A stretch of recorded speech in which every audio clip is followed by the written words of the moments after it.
Starsky Wilson. Starsky, I wore a suit this evening because I knew you were going to be on the show, but your work is taking you on the road, so we appreciate you joining us on the phone. I'm sure you're well dressed, nevertheless. Let me ask you, just start off right there.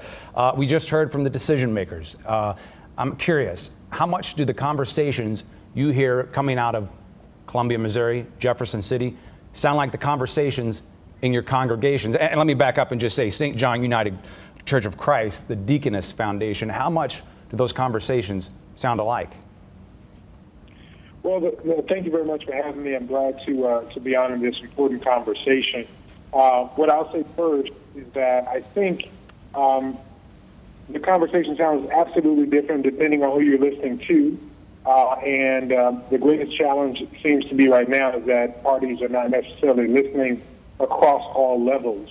While we talk about the number of students who have left Normandy, we also have to recognize that some 80% have stayed, have weighed in to say that this is where we'd like to be, have gone to Jefferson City in buses to say we rally around and want to have another chance with our superintendent, and those kinds of questions are up in the air. So I think the question of conversation is an important one, and the key is that our policies that we get will always be influenced by who we listen to. And so I think this is one of those situations where there are still some questions to be asked and answers to be given. And I think we would be well served to continue to seek out the voices of children who are affected, of parents who are engaged in the district, and those who are neighbors who have been involved in this daily life circumstance. So I think there's still room for that, and I pray that we do so. So what is the reaction in your congregation, in the community at large that you serve, to the headlines we're seeing literally just this week?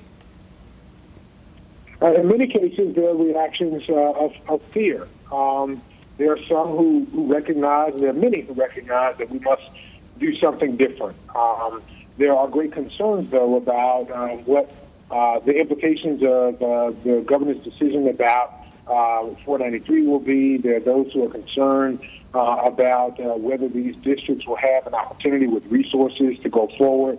And people are looking very closely and people are very concerned, I'll say, at the fact that it seems that their voices are not being taken into consideration at the levels of those who are actually in the district and students and parents are in the district every day. So I think there's great consternation and concern about that, about the fact that there have been plans put forward and the response to them from neighbors and affected communities. And so I think that's the greater concern, and I think that has a longer-standing implication because how we handle this policy discussion will impact how we handle those in the future, particularly as it relates to our children. You mentioned Senate Bill 493. We'll dive into that more later. Something else we're going to be diving into as well, a social component. Is there a need for a social component to this conversation, to these solutions, and why? I think there's absolutely a need for a social component. I think I want to clarify really quickly. When you note that, when you say social component, I'm not immediately kind of go to the social services and supports that are required for students in these districts, the wraparound services and supports there. And of course, that's informed by the needs of those particular students.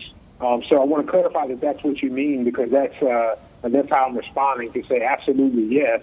And then I'd go further to say, while many in the community are working to align supports, resources, services, and funding for children in need based upon the footprints of these districts, some of the decisions that are made and how these things will play out have great implications for that. That was what I was referencing, and I think that's what our guest will be referencing later tonight as well. I guess last question, do you feel like that is something that our leaders are hearing as well? I think our leaders who are engaged in the discussion hear it. I pray that they hear it strongly enough to really understand and appreciate that the community is moving and has a great desire to work together using collective strategies to align and support our youth. But the greatest system that we've ever developed for young people is our educational system. And so we need something to insulate. We need something that is stable and consistent to wrap these services around as we seek to support young people, no matter where they are and no matter what their life circumstances are.